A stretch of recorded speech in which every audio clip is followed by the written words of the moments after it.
Isang mapagpalang araw naman po sa inyong lahat. Nandito naman po ang Hiwaga ng Pangasinan na magtuturo po ng karunungan din po. Sana ay paki-follow, like, and share po. Paki-subscribe po. Hiwaga ng Pangasinan lamang po.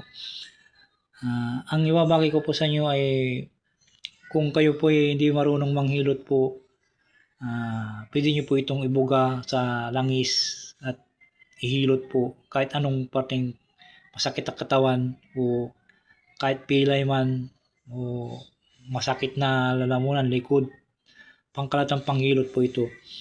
Ang gawin nyo po ay usalin lamang po sa inyong isipan po at ihip sa langis o sa kamay bago nyo po ihilot sa parte ng masasakit na katawan o pilay man o hinahangin po na sa loob ng yung katawan. Pwede po ihilot sa likod, lalamunan po, pwede pong ihilot po ito.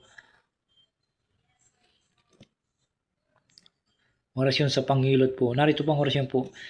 Jimmy iyam preku soram muwirat titam. 3 beses po salin po sa isipan po. Jimmy iyam preku soram muwira titam. 3 beses po ay po sa langis na ipanghilot po.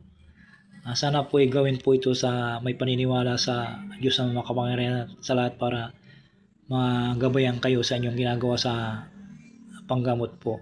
Maraming salamat po sa inyo lahat.